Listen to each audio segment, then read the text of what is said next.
Vincent is a hunter that lives deep in the mountains. One night, he hears a crying baby. He suspects that a robber might have snuck in, so he searches around his house while holding onto an axe. After looking around, he couldn't find anyone. Vincent begins to wonder if he's hearing things because he's been having similar experiences ever since he learned that he can't have a child. Suddenly, he finds a baby. He grabs the baby and puts his ear against the baby's chest. Vincent can hear the baby's heart beating, and this makes him ecstatic. His wife, Olina, approaches him and asks him why he was making so much noise. She is shocked to see that her husband is holding onto a baby. They decide to raise the baby as their own and they name him Chiron. Eventually, Chiron turns 12. He starts reading a lot of magical books. He has a good relationship with his father and he asks his father about magic. However, Vincent knows nothing about magic. The local kids see them walking together. They comment on Chiron's strange behavior. Like a typical nerd, he reads every day but never plays with them. Vincent overhears the local kids talking about his son. This offends Vincent, but he just leaves them alone. He thinks he's lacking as a father, but he really loves his son. Later, they head to the city of Craze. There, Vincent leaves Chiron with Martin's grandpa while he leaves for business. Before leaving, he reminds his son to stay away from alleys and nobles. While in the old man's care, Chiron helps him out with his store. The old man thinks that Chiron is a smart child. Chiron asks him about magic. The old man confesses that he knows nothing about it. But he points Chiron to a bookstore that has a lot of books about magic. Chiron rushes to the bookstore while the old man is left with the book that the child was always reading. He opens the books thinking it's just a fairy tale book. But he is shocked to discover that the book is about actual magic. Meanwhile, at the bookstore, the shopkeeper doesn't want Chiron to touch any of the books. The shopkeeper states that the book is not for peasants and that his hands are too dirty to touch the expensive books. Suddenly, a customer arrives and the shopkeeper entertains him. While she is distracted, Chiron schemes through the books and notes that they are not worth reading. He leaves the bookstore disappointed. Just then, he sees a man carrying a box full of books. He follows him around only to discover that the man would dump the books in an alley. Chiron picks up one of the books and realizes how his poor dad got the book that he was reading. He sees some nobles and remembers what his father said about them. Regardless, Chiron approaches them as he thinks about how he is any different from the nobles. Suddenly, a guard stops him because he was about to enter an area that only nobles can access. The guard asks Chiron where his parents are and he replies that his father is nearby. Upon hearing this, Chiron dashes away and hides. He was able to escape his pursuers. Thereafter, he comes out of hiding and sees his shoe on the floor. It came off while he was running away, so he puts it back on. Just then, he overhears a headmaster teaching his students about magic. Chiron thinks that he may have stumbled upon a magic academy. He pushes his ear against the wall and continues to eavesdrop as the headmaster asks his students about the most important talent when it comes to magic. Later, Chiron learns that the answer is insight. The headmaster explains that insight is the ability to understand something without any concrete evidence or proof. It's a law that has always existed in the world. Magic is of a similar nature. Hence, one needs insight to feel and accept it. He adds that insight can make someone a genius mage. Chiron then ponders about whether he will ever become a mage. When suddenly, the headmaster calls out to him and asks him about his thoughts. Dumbfounded, Chiron thinks about whether he should run or answer. But at that moment, Chiron thinks that if he doesn't climb the wall, he will regret it forever. So he scales the wall and sees an old instructor sitting with his young students. Upon seeing him, the headmaster, Myra Alpheus, asks him whether he would like to join them. Chiron walks over to them. The other students didn't want him to join the class because he's a commoner, but Alpheus still wants him to join them. He asks Chiron what got him interested. Chiron replies that he wants to see some magic. He shares that he has read books but has never seen magic before. The students call him a liar. In response, the headmaster shows them wind magic. Out of nowhere, a gust of wind sends the kids flying in the air. Thereafter, they start to fall. Chiron panics as he falls since he could die if he hits the ground. He closes his eyes and anticipates the impact. But just as he was about to hit the ground, he hears the students laughing at him. He opens his eyes and realizes that he is now hovering a few inches above the ground. The headmaster tells him that it was magic. Chiron asks Alpheus about magic. He exclaims that he wants to know the truth even if he can't understand it. The class was shocked and the students think he's being rude. In response, Alpheus states that magic is a mental operation that explores the truth of reality. Chiron then interrupts the headmaster and says that the reality is irrational but it's actually closer to the truth. The class is surprised to hear this from a commoner. Alpheus then asks him if he read that from the book. To which Chiron replies that he just saw similarities between the books. He thinks that maybe the truth is actually hidden inside irrationality. The headmaster is impressed while his students are confused. Chiron asks him what he needs to do to learn magic. Alpheus thinks that the Chiron is brilliant and he can feel the boy's passion for magic. But, unfortunately, he is a commoner. The headmaster instructs his student, Shuamin, to enter the spirit zone and she complies. After entering the spirit zone, the headmaster asks her how many coins he's holding in his hand. Shuamin answers correctly. Alpheus explains that the mage who enters the zone becomes supernaturally aware of the outside world and is able to dominate reality. The headmaster tells Chiron how to enter the spirit zone and asks him to try it on the spot. This will determine whether the boy has the potential to learn magic. Chiron thinks about erasing everything other than his sensitive mind. He then opens his eyes and tells the class that he just heard sounds. The students laugh at him as they think that he has failed. Alpheus pats him on the head and tells him to keep practicing so that he'll be able to do it. After that, the headmaster leaves with his students. As he walks away, Alpheus thinks that Chiron actually has potential but it is wasted since he was not born as a noble. Chiron scales the wall to leave the premises. He thinks that it really worked. It turns out that Chiron actually entered the zone. During that time, he felt like he was the world itself. He runs around and cries as he thinks about how beautiful it felt. For an instant, he felt as though he was able to leave his body and become infinite. While running, he bumps into a group of thugs. They demand money from him as they ask him if he's from the wolf gang. Just then, a noble named Amy arrives at the scene. One of the thugs claims that the boy had bad intentions so he was being treated that way. Chiron exclaims that it is not true.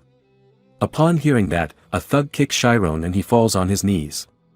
They begin hurling insults at him as they kick him mercilessly. Thankfully, Amy tells them to stop. She approaches Chiron and asks him if he's okay. He cries and tells her that he did not do anything.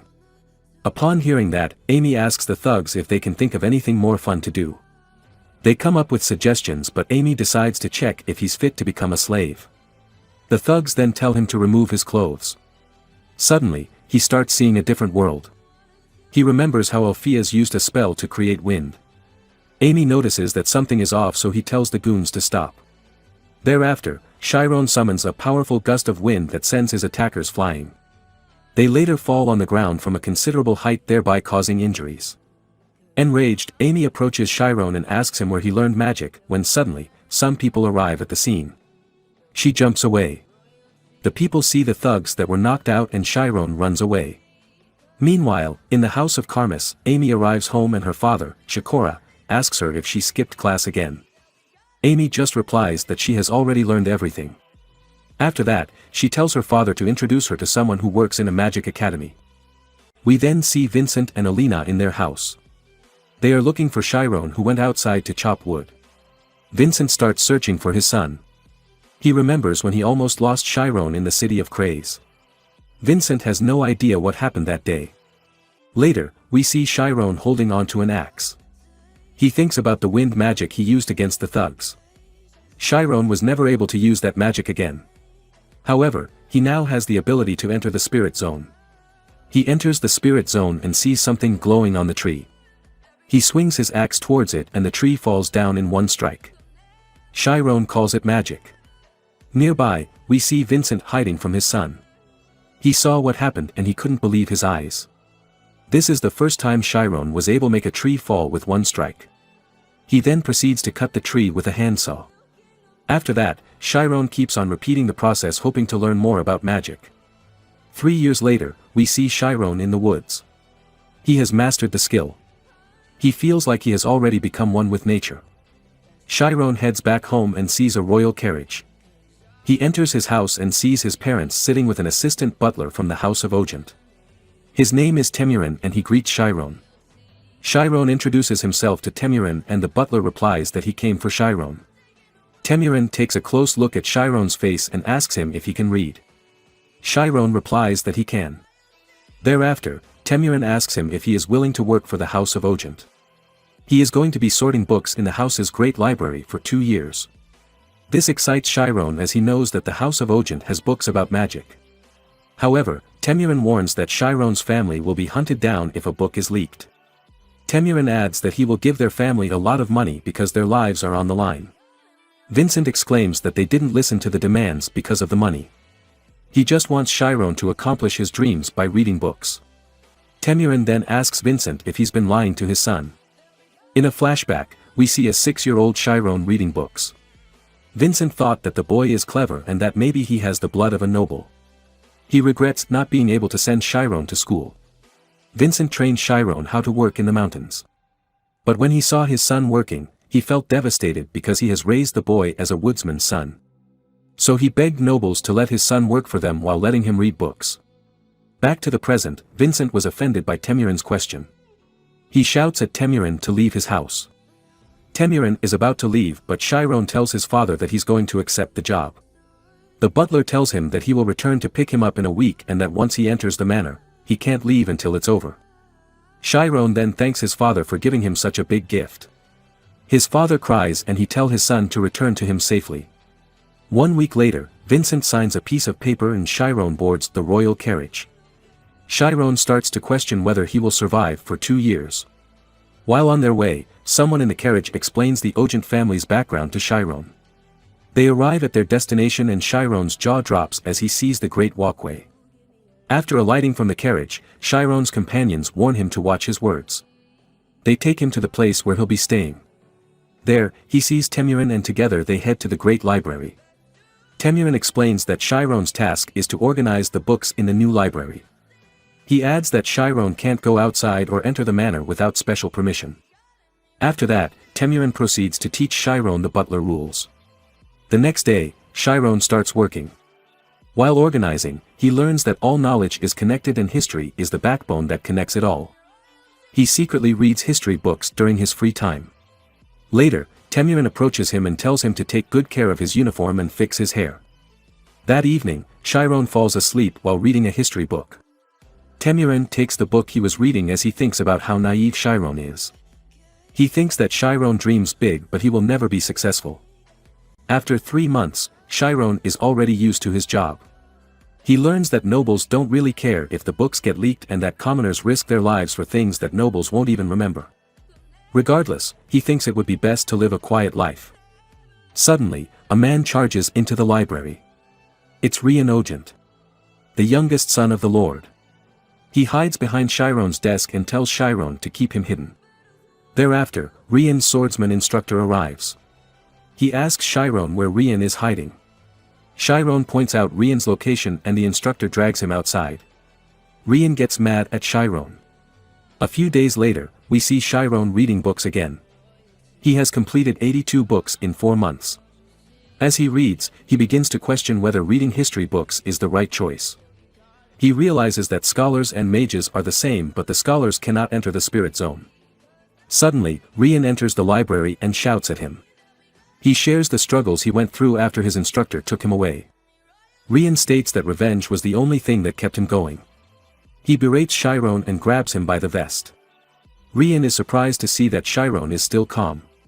Upon seeing this, he takes Chiron to the training ground. Chiron plans to just let Rian beat him up because his parents' lives are on the line. Rian gives him a wooden sword and challenges him to a duel. Rian calls Chiron a coward. Chiron asks him what he did that was cowardly. Rian replies that he sold him out to his master despite being in trouble. Chiron notices that Rian's expression has changed. Rian is ready for the duel. He gives Chiron 3 chances to strike before he starts attacking. Chiron notes that the wooden sword is sturdy and it could break his bones. If that happens, he will be sent home. He charges at Rian who easily deflects his attack. He lost his first chance and he realizes that Rian is a strong opponent. Chiron swings again but Rian just blocks his attack. Now he has only 1 chance left. Chiron then enters the spirit zone and strikes Rian's wooden sword. Rian prepares to attack when suddenly his sword shatters. The strike is so strong that even Chiron's sword breaks. Rian asks him where he learned swordsmanship. Chiron explains that he doesn't know swordsmanship. He just learned that skill from cutting down trees. Rian doesn't believe him. He's been training with the sword for 15 years. He remembers Ryojin, who is so much better than him. Rian gets furious and gives Chiron a real sword. Thereafter, he declares that they will have a match using real swords after a month. Until then, Chiron must learn swordsmanship. The next day, Chiron thinks about Rian. He remembers that unlike his brother, Rai, who is a genius swordsman, Rian has no talent whatsoever. Chiron regrets his actions. He should have just taken the hits from Rian. Now he has angered Rian and he could really die.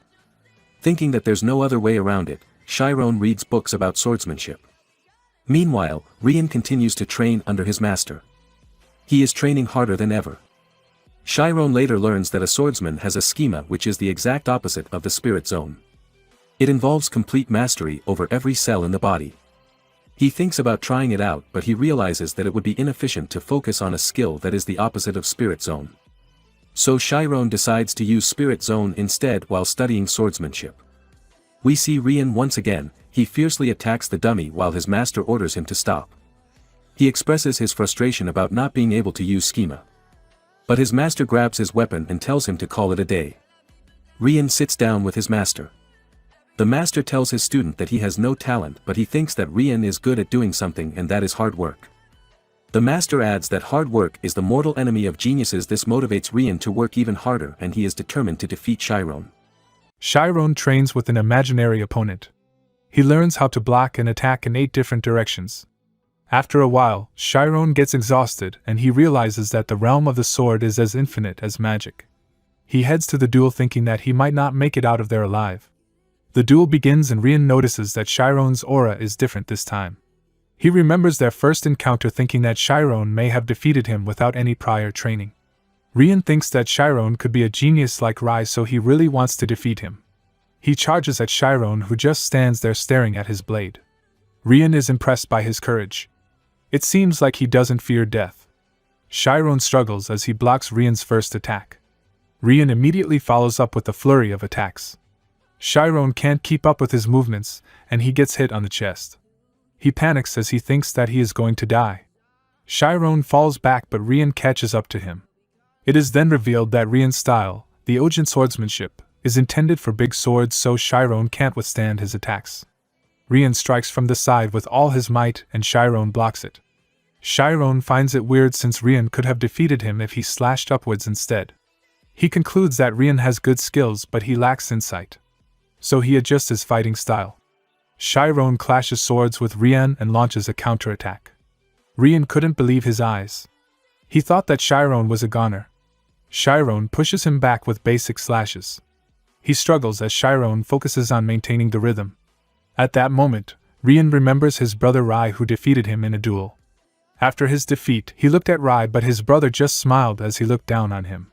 Rian gets a second wind and he charges at Chiron. Chiron blocks his attack, but he notes that Rian's attacks are becoming unpredictable. Rian launches an attack from below and Chiron quickly strikes upwards. As a result, Rian gets disarmed and Chiron wins the duel. Having won against a noble, Chiron starts to worry that Rian will do something to harm him. But to his surprise, Rian humbly accepts defeat, and he tells Chiron that he can strike him down. Chiron exclaims that he only fought to survive and that he doesn't want to end the young master's life.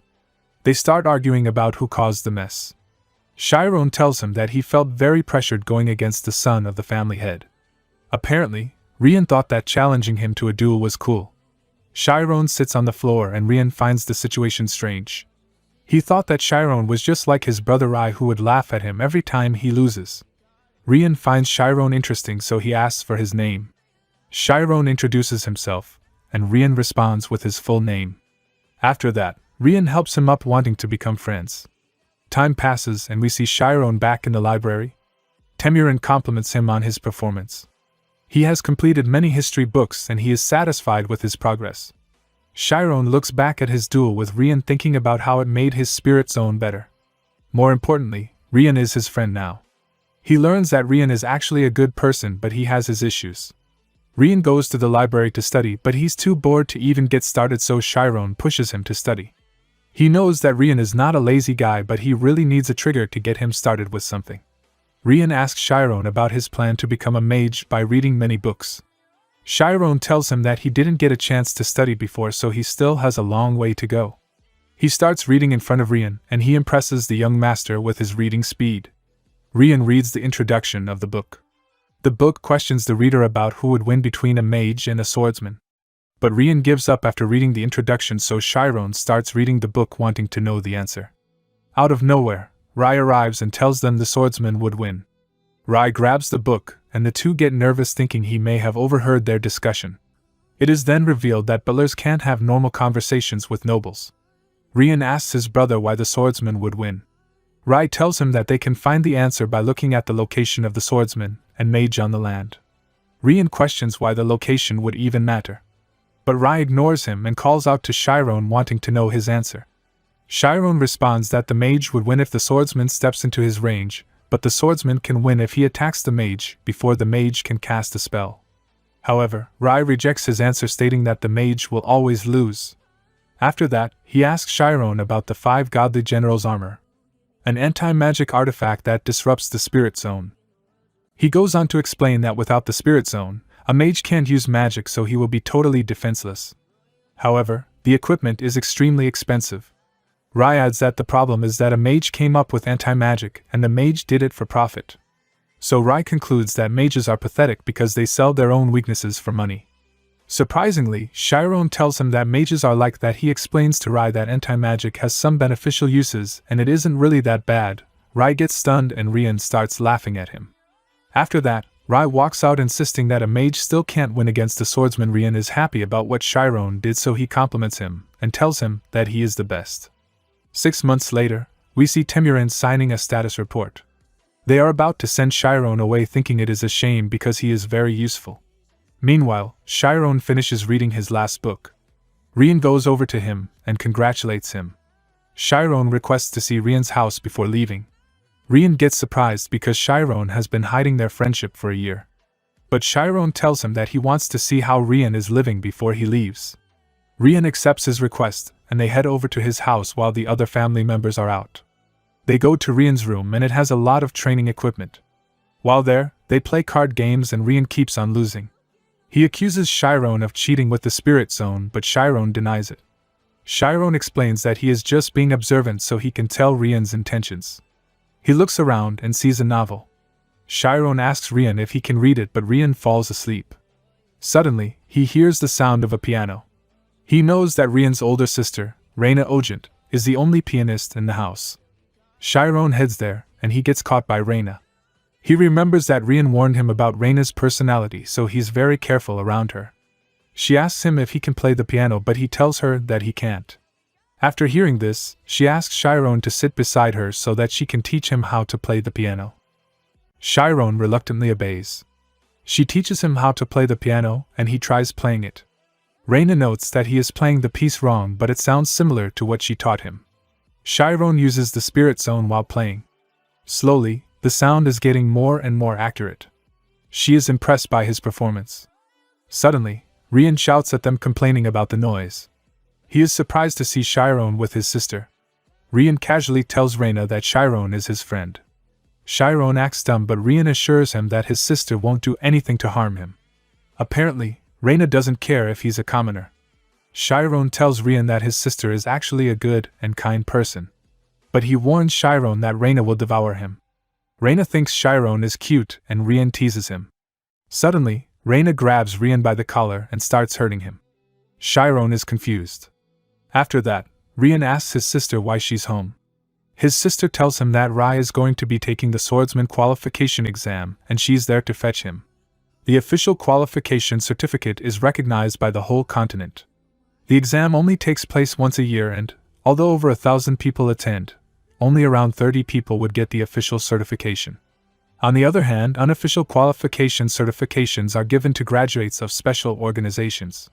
Rian gets jealous thinking that Rai will be taking such an incredible exam at the age of 18. Reina cheers him up as she heads off to prepare dinner. After she leaves, Chiron asks Rian if his sister has a boyfriend. Rian smiles and then runs as he calls out to Reina. He goes outside and screams that Chiron is asking if Reina has a boyfriend. Reina and the maids hear this. Chiron catches up to him and covers his mouth. Reina and the maids brush it off, but the head butler, Louis, watches them from a corner. He states that the name Chiron sounds familiar, so he wants to talk to Temirin.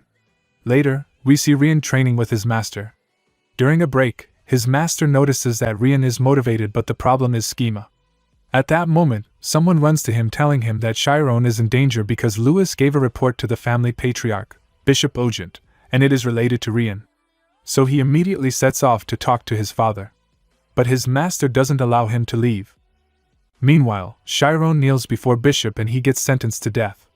It is then revealed that the head butler Louis gave him a report about how badly he treated Rian.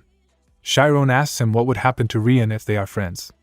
Bishop tells him that he is stupid and that nothing will happen to Rian. Chiron lets out a sigh of relief and admits that he is friends with Rian. After hearing this, Bishop calls out to the head butler. He orders Louis to deal with Chiron quickly and keep the issue a secret. Reina tries to save him, but his father wouldn't listen to her. They are about to take Chiron away when, suddenly, Rian arrives. He tells his father that Chiron doesn't deserve to die, but his father tells him that things are too complicated for him to understand. But Rian doesn't want his friend to die. His father tells him that his friendship with Chiron is fake and that the commoner just wants to take advantage of him. He asks for proof that Chiron is his friend. But Rian can't show him any proof. He remembers his card game with Chiron where his friend taught him to observe things as a whole. Thinking this is the real deal, Rian holds onto his sword. 30 minutes earlier, Rian was asking his master to let him go. His master explained to him that nobles will wipe out anything that threatens the family's status. So he was wrong to befriend Chiron. But Rian doesn't want to be a coward. His master saw the look in his eyes and he could tell that his student was determined. So he gives his student a sword and lets him go. Back to the present, Rian tells his father that he believes that he is Chiron's friend while holding onto his sword. His father gets angry and he threatens to disown Rian. But Rian tells him that he will gladly be disowned if it means saving Chiron. Bishop tells him to take out his sword and Rian does so immediately. His father exclaims that he is not on the same level as Chiron. However, Rian disagrees. He tells his father that Chiron is above his level and he wants Chiron to go even higher. His father calls him delusional. At that moment, Chiron speaks up. Rian tells his friend to let him handle it, but Chiron insists on helping him out. Chiron tells Rian that he won't regret being friends with him even if he dies. Rian cries and tells his father that he will still be friends with Chiron no matter what happens. The commoners in the room cry upon hearing this. Suddenly, their grandfather, Clump, appears. Clump is the former patriarch. He asks for everyone's opinion regarding the issue. Reina speaks in favor of Chiron, stating that there is no dishonor in their family. Rai is the next to give his opinion. His father expects him to speak against Chiron. But he just tells his father that he doesn't like Chiron without giving his opinion about the matter. Up next is Temirin. Before he speaks, Louis reminds him that they should side with the master. But he speaks in favor of Chiron, stating that he did his job well. It seems that only Bishop wants to punish Chiron. However, the grandfather suddenly speaks up. He tells them that the friendship needs to end because it will ruin the family's image. Clump asks Chiron to let Rian go. But Chiron refuses to do so, surprising everyone. Rian feels ashamed because he just wanted Chiron to survive even if it meant ending their friendship. So he takes his sword and thrusts it into the ground. While kneeling, he swears to become the sword of Chiron, making Bishop very angry. A knight's oath is a promise to live on as their master's sword in exchange for a noble status. A noble would look bad if he denies a knight's oath. Everyone gets shocked by Rian's actions. At that moment, Clump asks Rian about Chiron's qualifications. But Rian replies that a sword does not judge and it only protects. This makes his grandfather laugh. Clump approaches Chiron and tells him to take care of Rian. Chiron thanks him for his permission. After that, Clump orders Louis to bring them Chiron's parents. Later, we see Rian laughing in his room. Chiron tells him that he didn't have to do the knight's oath. Rian replies that he did it because his friend has the power to pull people in. But Chiron tells him that he's all talk and he needs to try harder to protect him. This hurts Rian. Reina arrives asking if Rian really lost to Chiron. Rian tells her to get out, but Chiron lets her in. She tells them that the family is a mess because of what Rian did. She adds that Chiron and Rian will be enrolled in a swordsmanship academy. This shocks Chiron, but Reina explains that he is part of the family now. Rian doesn't want to go to the academy, but his sister kicks him down. He tells Reina about how Chiron is an aspiring mage that already has access to the spirit zone. This makes Reina think that Rian is pathetic because he lost to an aspiring mage in a duel with the sword. Reina learns about how Chiron used the spirit zone to win against Rian. She thinks he's impressive, so she's going to tell their grandfather about Chiron's path. Reina explains that Rian will have to go to the swordsmanship academy if Chiron will become a mage. Rai asks about his masters and he learns that he already left. After that, a butler informs Chiron that his family has arrived. He rushes to meet them. Chiron enters the reception room and he meets his parents. He hugs them and he notices that they lost weight. But they still tell him that they were doing great and eating well. Vincent wants to know why his son called them. So Chiron tells them about what happened. Vincent thinks that his son is now delusional because he went through a lot of suffering. At that moment, Bishop arrives with Reina and Rian. They introduce themselves to Chiron's parents. They get shocked and they bow their heads while introducing themselves. Vincent now realizes that his son is not delusional. He thinks it's unbelievable. They become a part of the royal family, and they are surprised by the treatment they are getting. Vincent nervously tells Bishop Ogent that he finds the recent events hard to believe. Bishop states that he also has an unpleasant feeling. But he would be dirtying Rian's name if he expresses discomfort just because they're commoners. So he will continue to address them properly and support Chiron. Bishop reveals to everyone that Chiron is a spirit zone user and he has the talent to become a mage. So they will send him to Alpia's academy so that he can get the unofficial qualification certificate. Bishop tells Vincent that his son is going to become a mage when he graduates from the academy. But the problem is class. Commoners aren't allowed in the magic academy, so they decide to adopt Chiron. He assures them that they won't take Chiron and that the adoption is just for the documents. This will make Chiron a noble, but Vincent can't help but think that they are taking his son away. Chiron holds his father's hand and he tells everyone that he does not want to get adopted. He adds that he'd rather live as a commoner if he must change fathers. Clump gets upset and calls Chiron stubborn. Chiron tells him that he doesn't want to leave his parents because they raised him and gave him infinite opportunities. Suddenly, Vincent begs Clump to adopt Chiron. He confesses that Chiron isn't his biological son. That concludes part 2 of this recap. Please don't forget to like and subscribe. What will happen next? If you would like to see a part 3 of this manhwa, let us know in the comment section below. Till next time.